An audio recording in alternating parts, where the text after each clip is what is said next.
আসসালামু আলাইকুম। মঞ্চে উপস্থিত মাননীয় সভাপতি, ওলামায়ে কেরাম আর মঞ্চের চারপাশে আমার সংগ্রামী ভাই ও বন্ধুরা, এদেশের জন্য, এদেশের স্বাধীনতার জন্য যেমন আমাদের পূর্বপুরুষ যতক্ষণ টুপি মাথায় দিয়ে রাস্তায় নামেনি ততক্ষণ ইংরেজদের পুলিশরাও কিন্তু ভয় পায়নি। এটাই হচ্ছে টুপিওয়ালা, এটাই হচ্ছে ধার্মিক মুসলমানদের বিশেষত্ব। নরেন্দ্র মোদীরা মনে করেছেন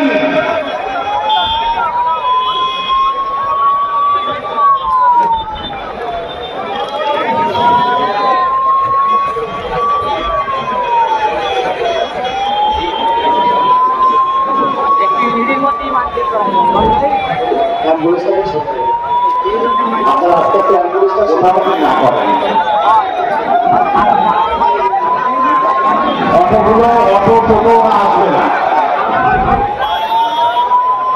শুধু অ্যাম্বুলেন্স।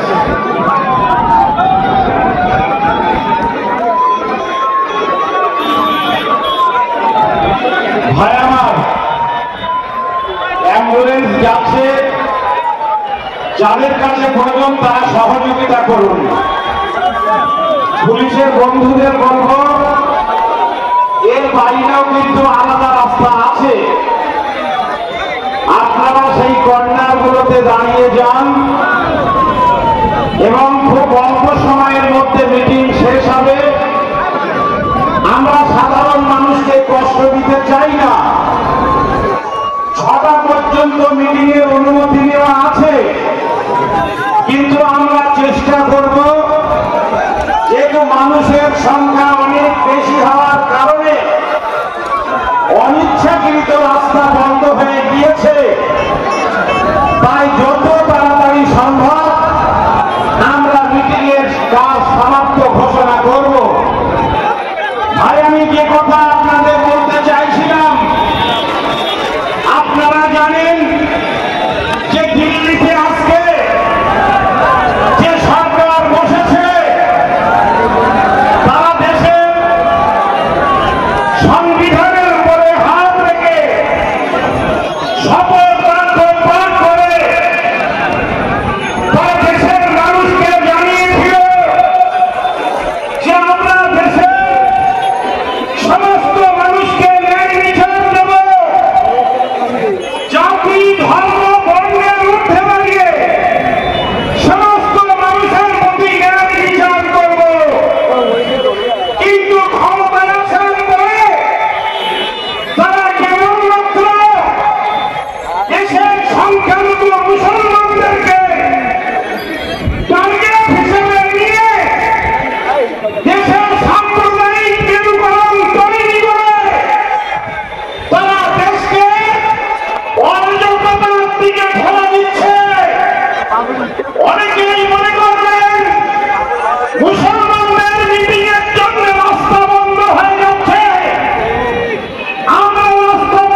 তৈরি করেছে। আজকে এই পশ্চিমবঙ্গকে ওয়াকাফ সম্পত্তির তালিকা তা খুলে দেখুন।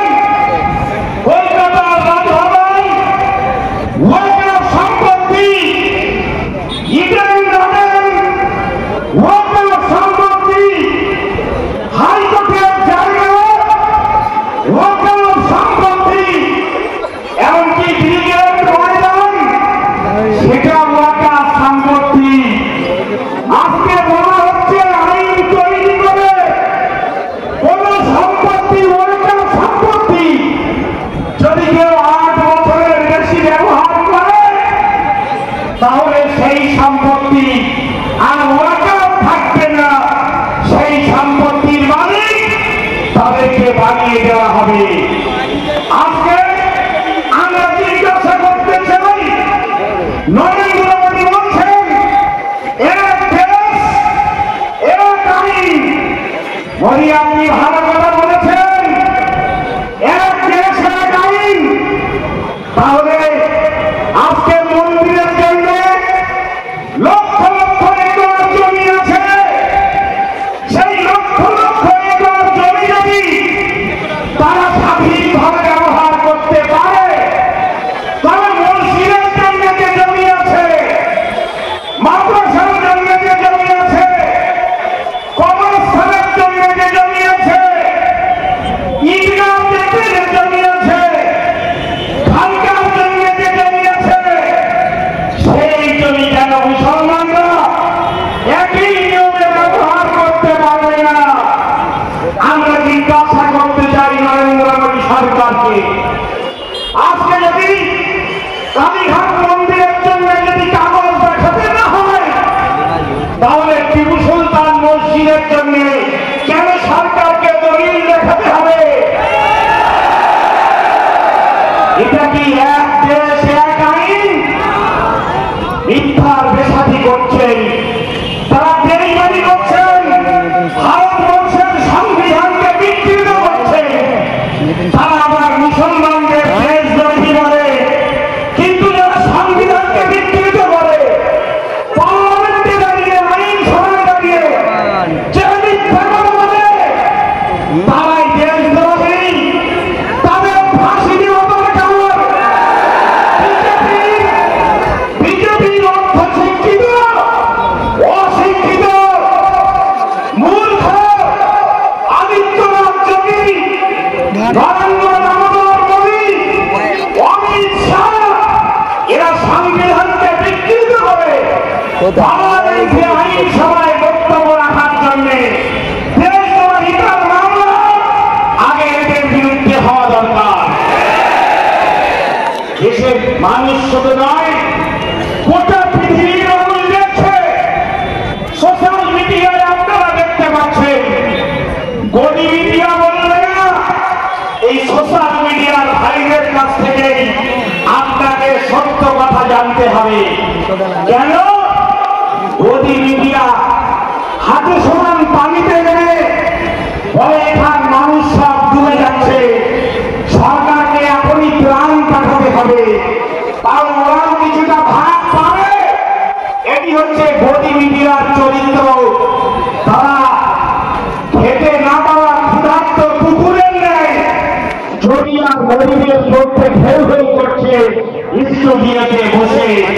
মুসলমানদের লক্ষ্যগুলো সাধারণ মানুষকে জানানোর আর বোঝানোর প্রয়োজনটুকুও তারা মনে করে না। তাই বন্ধুগণ, লড়াই হবে যতক্ষণ পর্যন্ত এই কালা কানুন প্রত্যাহার না হবে, ততক্ষণ লড়াই করতে হবে। আপনারা একাধিকবার লড়াই করার জন্য কলকাতায় গিয়েছেন, সিপিএম এর ব্রিগেড ধরিয়েছেন, কংগ্রেসের ব্রিগেড ধরিয়েছেন, তৃণমূলের ব্রিগেড ধরিয়েছেন। এবার কি মুসলমানদের ব্রিগেডটা ধরাতে পারবেন? আজকে ফুরফুরা শরীফের একাধিক পীর সাহেব কেল্লা এবং পীর জামাতের সঙ্গে কথা হচ্ছে, তারা বলছেন সভা অনেক হয়েছে, কিন্তু এবার ব্রিগেডে দাঁড়িয়ে আমরা স্পষ্ট ভাষায় বলতে চাই যে আমাদের উপরে আমাদের ধর্মীয় যে স্বাধীনতা তার উপরে সামান্যতম হস্তক্ষেপ আমরা মেনে আমার লড়াই করতে হবে জীবনের শেষ রক্তবিন্দু দিয়ে। আমরা জানি আমরা আপনাদের যদি বলা হয় যে কাল সকাল পর্যন্ত এখানে বসে লড়াই করতে হবে, আমি জানি আপনারা ক্ষুধার্ত থাকতে পারেন, সামনে পবিত্র রমজান মাস পেরিয়েছে, আপনারা ক্ষুধার্ত থেকে লড়াই করতে পারবেন। আমরা এখানে বলছি গাড়ি ভাড়া দেওয়া হবে না, পাউরুটি দেওয়া হবে না, মুড়ি চানাচুর দেওয়া হবে না, নিজের পয়সায় গাড়ি ভাড়া করে কলকাতায় আসতে হবে। আপনারা হাজার হাজার গাড়ি নিয়ে কলকাতায় গিয়েছেন, এবার কিন্তু কলকাতাতে 1 লক্ষ গাড়ি সমগ্র পশ্চিমবাংলা থেকে আসবে, আর শুধুমাত্র ভারত থেকে 10,000 গাড়ির দায়িত্ব আপনাদের নিতে হবে।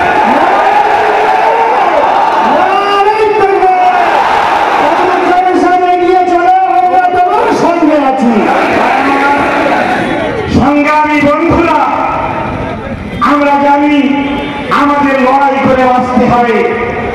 আমাদের ভাই যারা ফিলিস্তিনে লড়াই করছে, সে শিশু থেকে শুরু করে বয়স্ক, তারা দেশের জন্য প্রাণ দিচ্ছে, মাতৃভূমির জন্য প্রাণ দিচ্ছে, বাইতুল মুকাদ্দাসের জন্য তারা প্রাণ দিচ্ছে। যে বাইতুল মুকাদ্দাস পৃথিবীর মুসলমানদের প্রথম কেল্লা, তার জন্য হাসি মুখে তারা শাহাদাত বরণ করবে, কিন্তু তারা আত্মসমর্পণ করবে না। কেন? আমাদের মুরব্বীরা বলেন, মুসলমান কবি বুজদিল নেই হতা, ঈমান আর বুজদিল দুটো একসাথে হয় না। মুমিন আর কাপুরুষ এই দুটো কখনো হতে পারে না। যে মুমিন হবে সে কাপুরুষ হবে না, যে কাপুরুষ হবে সে মুসলমান হবে না। ফলে আমাদের পরিচয় আমরা মুমিন, আমাদের পরিচয় আমরা মুসলমান। কাপুরুষ হটাও, কাপুরুষ হটাও, দেশ বাঁচাও। এটা আমাদের দেশ, এটা নরেন্দ্র মোদীর দেশ নয় যে তারা যা সিদ্ধান্ত নেবে সেই সিদ্ধান্ত আমাদের মানতে হবে। এটা আর যাই হোক, জেনে রাখবে নরেন্দ্র মোদী, তুমি তোমাদের অটল বিহারী বাজপেয়ীর ইতিহাসটাও করে নিও। তোমরা যাকে বীর বলো, দেশের স্বাধীনতা আন্দোলনের ইতিহাস এবং ঐতিহাসিকরা সেই সাভারকারকেই কাপুরুষ বলে।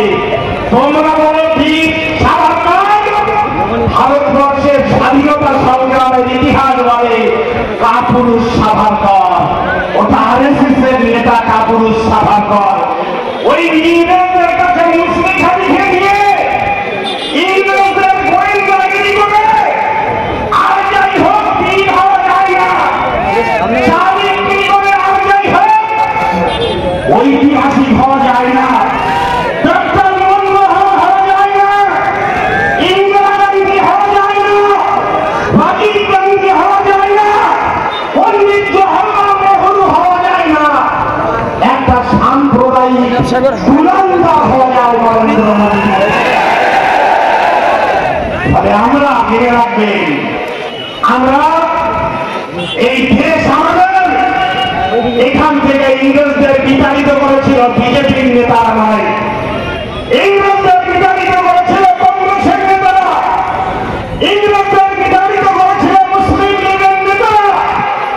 ইংরেজরা ভয় পেয়েছিল খেলাফত আন্দোলনে, ইংরেজরা ভয় পেয়েছিল গান্ধীজির অসহযোগ আন্দোলনে, মাওলানা আবুল কালাম আজাদের ডাকে ইংরেজরা ভয় পেয়েছিল, চলে যেতে চেয়েছিল। যেদিন ভারতবর্ষের স্বাধীন হয়েছিল সেদিন বিজেপির যে রাজনৈতিক সংগঠন হিন্দু মহাসভা, তারা বলেছিল এই স্বাধীনতা মানি না। কেন? তারা স্বাধীনতার স্বাদ চায়নি, তারা গোলামি করে ইংরেজদের পাশে বেঁচে থাকতে চেয়েছিল। এই বিজেপি ফলে যারা ইংরেজদের পাশে তারা আজকে সংখ্যাগরিষ্ঠতা দেখিয়ে পার্লামেন্টে প্রবেশ করে ক্ষমতাকে কাজে লাগিয়ে তারা বলবেন যে আমরা দেশপ্রেমিক হতে চাই, আর মুসলমানদের এরা দেশপ্রেমিক নয়। জেনে রাখবেন, জমিদার এই যারা দেশকে স্বাধীন করেছিল, এটা নরেন্দ্র মোদী বা অমিত শাহের বাবার সম্পত্তি নয় যে মুসলমানরা তোমাদের কাগজ দেখাতে বাধ্য থাকবে। আমরা আইন দিয়ে, সুপ্রিম কোর্টে নিয়ে, আন্দোলনের মধ্য দিয়ে আমরা আমাদের অধিকার বুঝে নেব। বিজেপির কাছে কাগজ দেখিয়ে মসজিদ উদ্ধার কিন্তু মসজিদের গায়ে স্পর্শ করার অধিকার দেব না। তোমাদের মতো আমরা দুমুখ নই যে তোমরা যখন ধর্ম নিরপেক্ষ রাজনৈতিক দলে থাকবে তখন টুপি মাথায় করে ইফতার করতে যাবে, গায়ে হাতি রং চড়িয়ে দেবে, কোরবানি দিতে গিয়ে মুসলমানদের বাড়িতে কোরবানির গরুর মাংসটাও খেয়ে নেবে। আর যখন তোমরা দল পাল্টে দেশের নাফরত সৃষ্টিকারী বিজেপির দলে যাবে তখন আবার গরু জবাই বন্ধ করার জন্য লড়াই করবে। এই বিচারটা অন্য ধর্মের নেতাদের মধ্যে থাকতে পারে, ইসলাম ধর্মের মধ্যে যারা আদর্শবান মুসলমান, যারা মজা করে, যারা নামাজ পড়ে, তাদের ভিতরে বিচারটা কখনো থাকতে পারে না।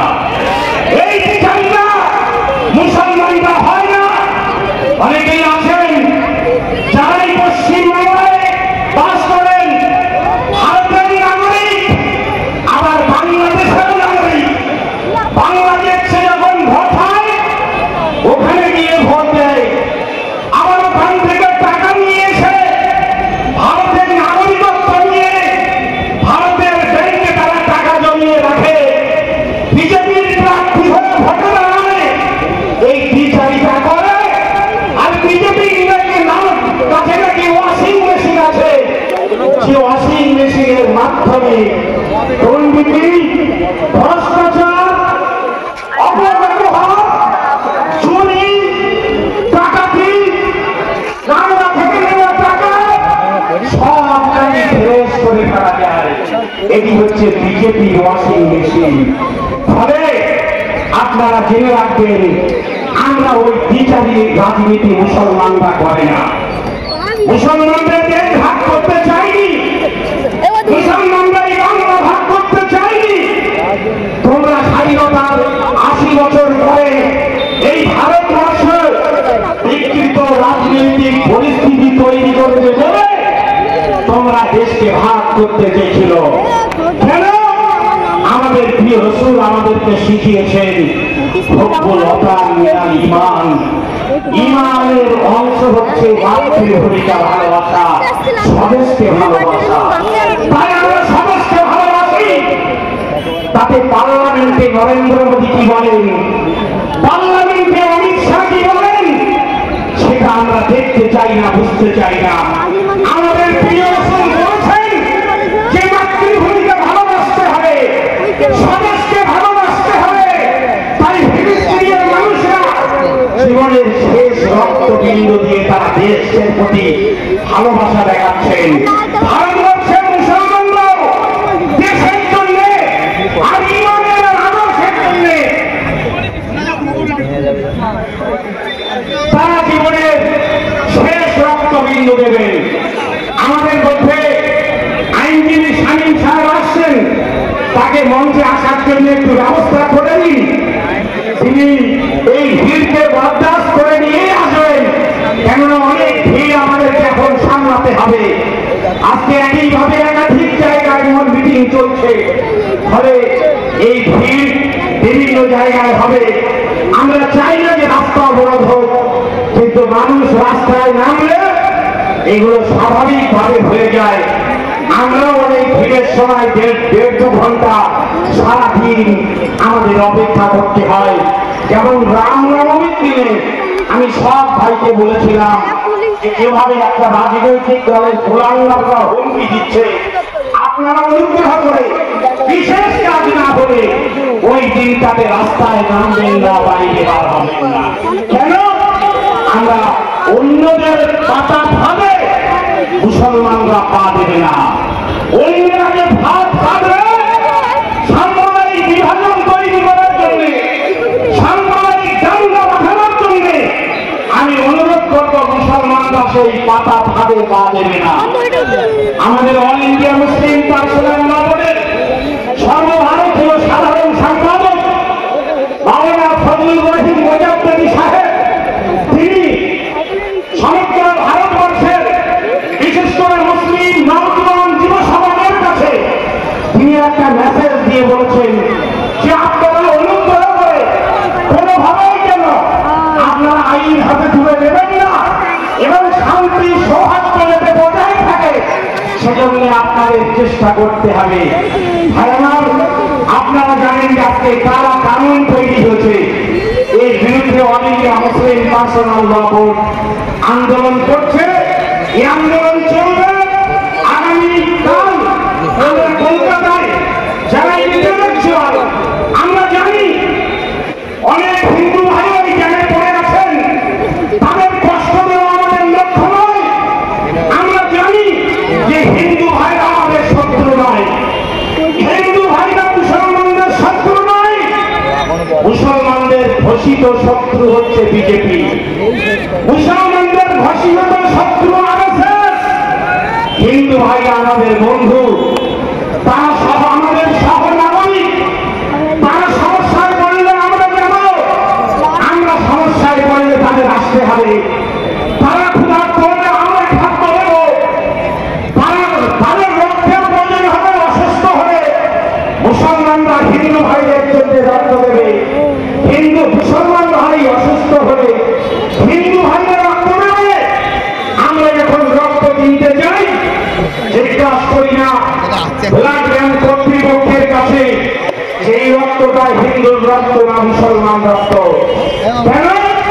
আমরা এরা আমাদের সন্তান, আমাদের সকলের শরীরে এক রক্ত, হিন্দু আর মুসলমানের শরীরে আলাদা রক্ত নয়।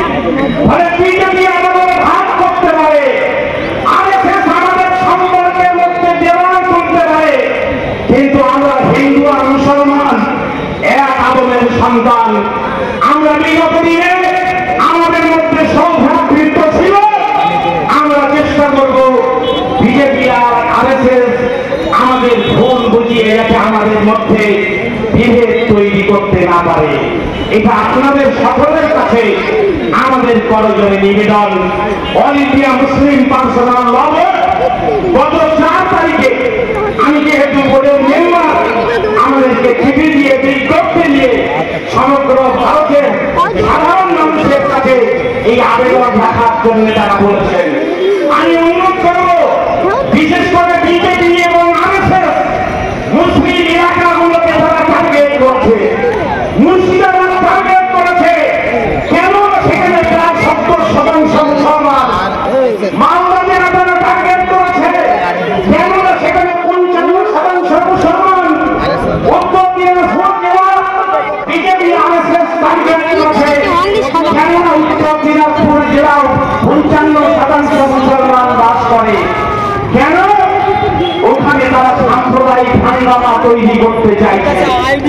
তাই ভারত একটি মুসলিম অনুষ্ঠিত এলাকা। আপনারাও কিন্তু বিজেপি এবং আরএসএস এর টার্গেটে থাকবেন। যখন কোনো সমস্যা হয় আমাদের নাম্বার প্রত্যেকটা গ্রামে ইমাম সাহেবের কাছে আছে। আমাদের মধ্যে অ্যাডভোকেট শামীম সাহেব আছেন, তার হাইকোর্টে বেশ সুনামের সঙ্গে তিনি লড়াই করেন, প্র্যাকটিস করেন। তাদের কাছে আপনারা ফোন করেন যে এখানে বিজেপি একটা ভাগ পেতে গিয়েছে, এই ভাগের মোকাবেলা আমরা কিভাবে করব। আমরা মনে করি মুসলমান কখনো সহজে আইন অমান্য করতে চায় না, মুসলমান কখনো আইন হাতে তুলে নেয় না। ফলে এলাকার যে পুলিশ এবং প্রশাসন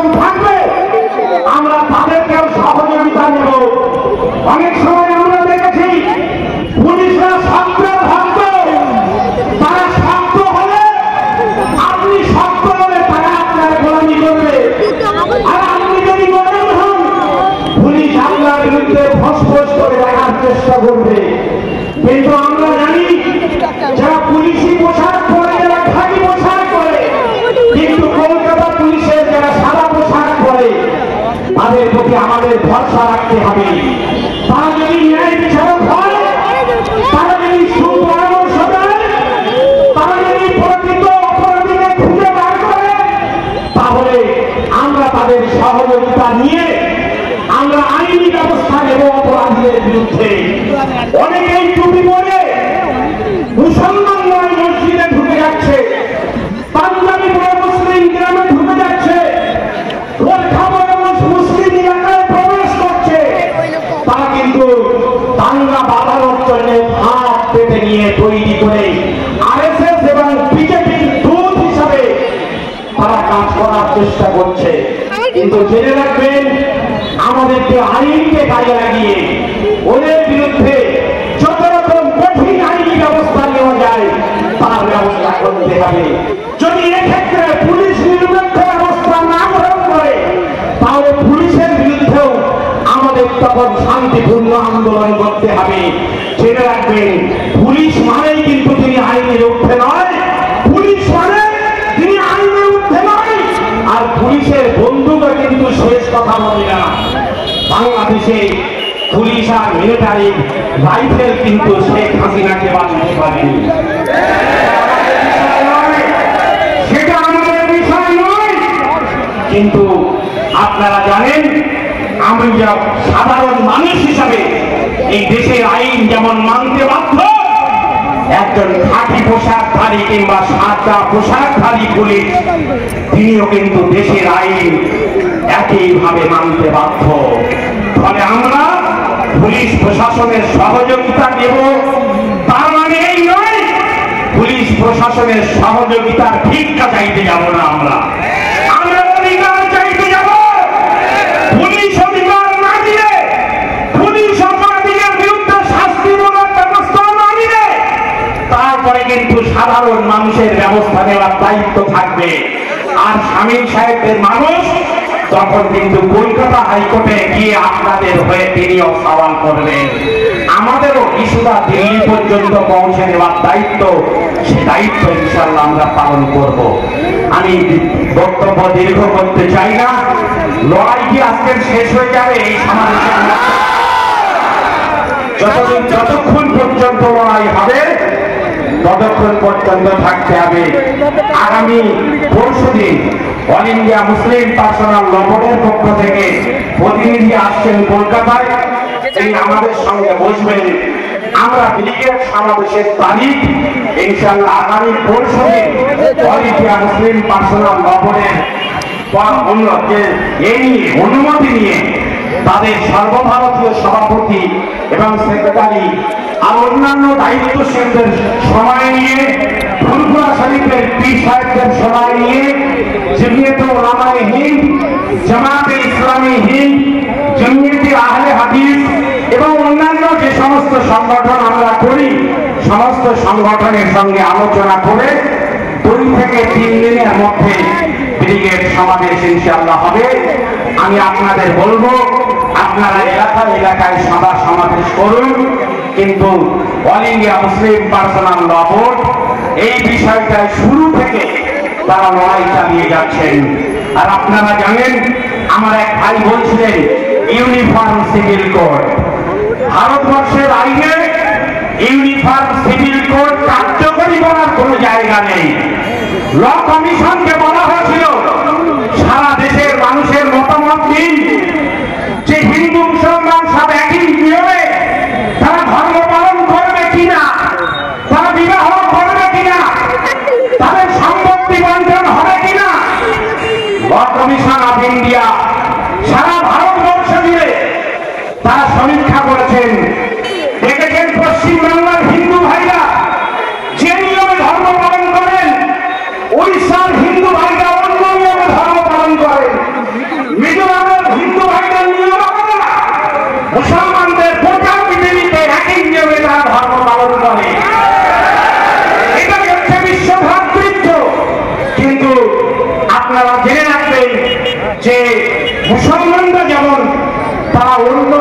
মানতে বাধ্য নয়, যেমন হিন্দু ভাইরাও কিন্তু একটা নিয়মে, গোটা দেশে হিন্দু ভাইরা একটা নিয়মের উপরে চলতে পারেন না। তারপরে ল কমিশনের সুপারিশকে অগ্রাহ্য করে, পার্লামেন্টের এবং সংবিধানের নিয়মকে অগ্রাহ্য করে উত্তরাখণ্ড বিধানসভায় একটি বিল নিয়েছে। তারা সেখানে ইউনিফর্ম সিভিল কোড চালু করেছে। আর একইভাবে ওই যে খুনিদের রাজ্য গুজরাট, ওখানেও তারা ইউনিফর্ম সিভিল কোড পিছনের দরজা দিয়ে পাস করানোর জন্য তারা একইভাবে চেষ্টা করছে। তার বিরুদ্ধেও কিন্তু আমাদের লড়াই হবে। আমাদের লড়াই হিন্দু ভাইদের বিরুদ্ধে নয়, আমাদের লড়াই কোনো মন্দিরের বিরুদ্ধে নয়, আমাদের লড়াই কোনো শ্মশানের বিরুদ্ধে নয়, আমাদের লড়াই ভারতবর্ষের হিন্দু ভাইরা মন্দির শ্মশানের জন্য যে নিয়ম যে অধিকার যে সুবিধা পায়, একই নিয়ম মুসলমানদের কবরস্থানের জন্য, একই নিয়ম মুসলমানদের মসজিদের জন্য একই নিয়মে চলবে। তুমি বললে যে এক দেশ এক আইন, অথচ তুমি মুসলমানদেরকে খারিজ করার জন্য, জব্দ করার জন্য চেষ্টা করবে। যাই হোক, ভারতবর্ষে এখনো 25 কোটি মুসলমান আছে। আমি জানি, আপনারা জানেন, আরবে যত মুসলমান বাস করে ভারতবর্ষে তার থেকে বেশি মুসলমান বাস করে।